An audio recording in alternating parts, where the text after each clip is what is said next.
एक बहुत ही अच्छी लड़की थी।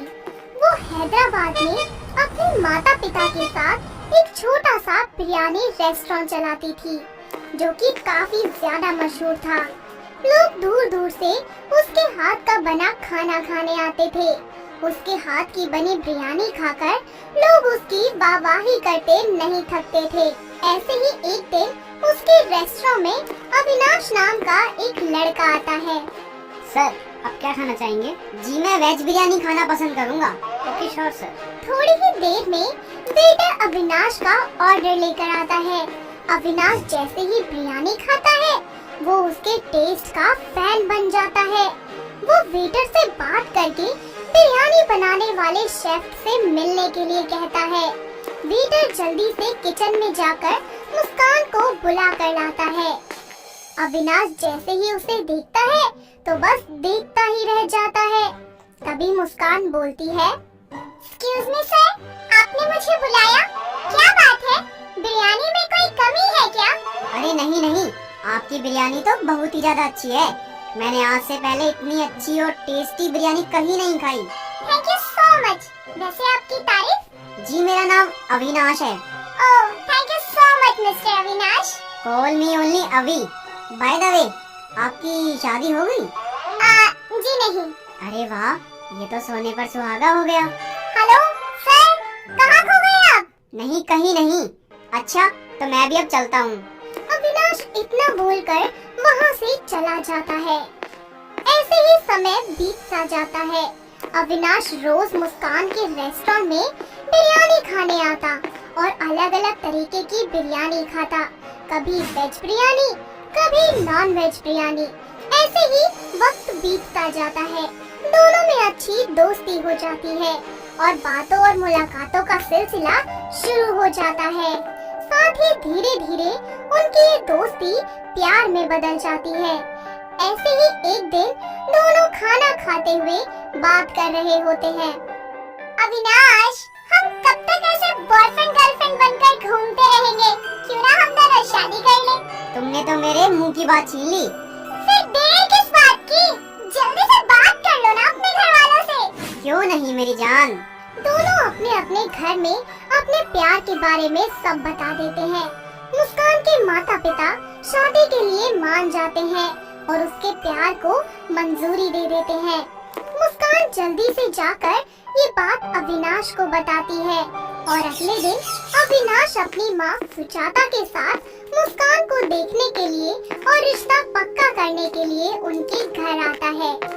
सब लोग हॉल में बैठकर बातें कर रहे होते हैं। तभी मुस्कान हाथ में चाय नाश्ता लिए वहाँ पर आती है। अरे आओ आओ, बैठो बेटा।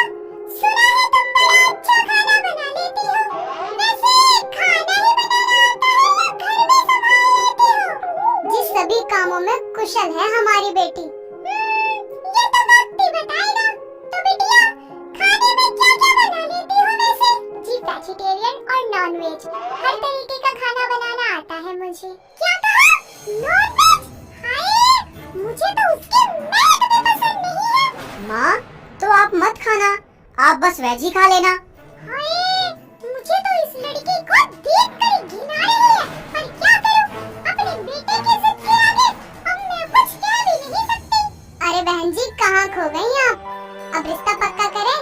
हाँ, कर ही दीजिए। इस तरह सभी घर वाले मिलकर अविनाश और मुस्कान का रिश्ता पक्का कर देते हैं और कुछ ही समय बाद बड़ी ही धूमधाम से उन दोनों की शादी हो जाती है।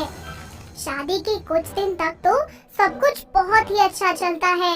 मुस्कान अपने घर की सारी जिम्मेदारियां अच्छे से संभालती है और साथ ही अपने पिता के रेस्टोरेंट में उनकी मदद भी करती है। सुजाता को ये बात बिल्कुल भी पसंद नहीं आती और वो आए दिन अपनी बहू को इस बात को लेकर खूब खरी खोटी सुनाती रहती।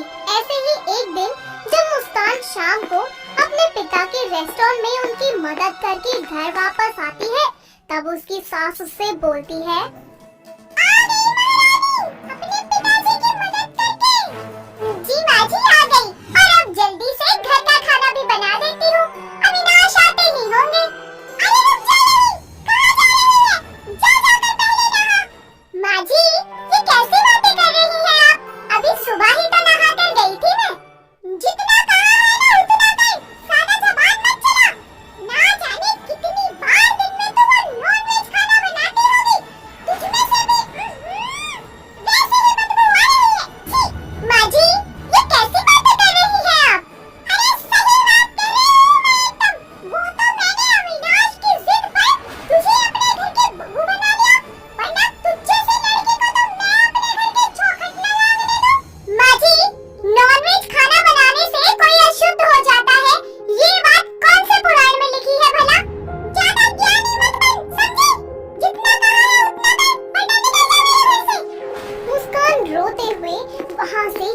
जाती है। समय बीतता जाता है और दिन पर दिन सुजाना के ताने बढ़ते ही जाते हैं। इन सब से परेशान होकर मुस्कान अपने पिता के रेस्टोरेंट में जाना बंद कर देती है।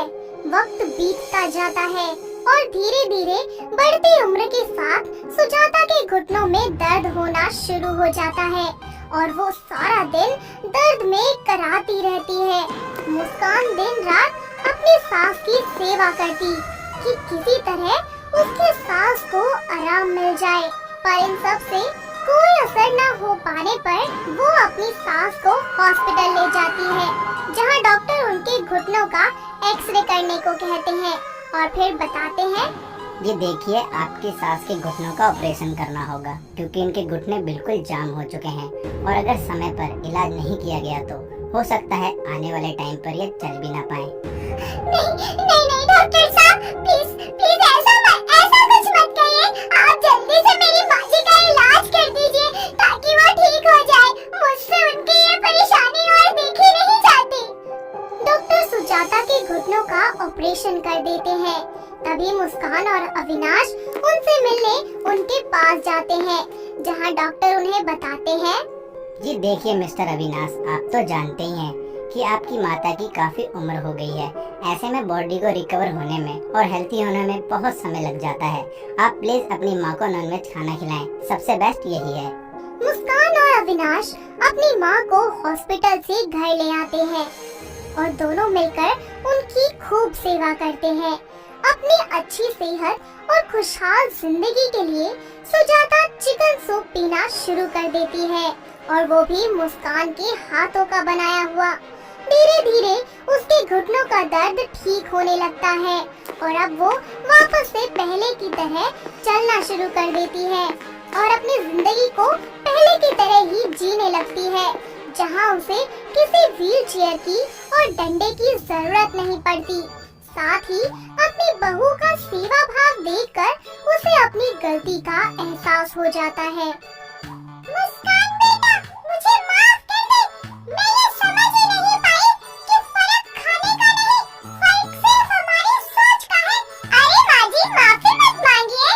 मैं तो आपसे कभी नाराज ही नहीं थी, बल्कि मैं तो बहुत खुश हूँ कि आप वापस से पहले जैसी हो गई।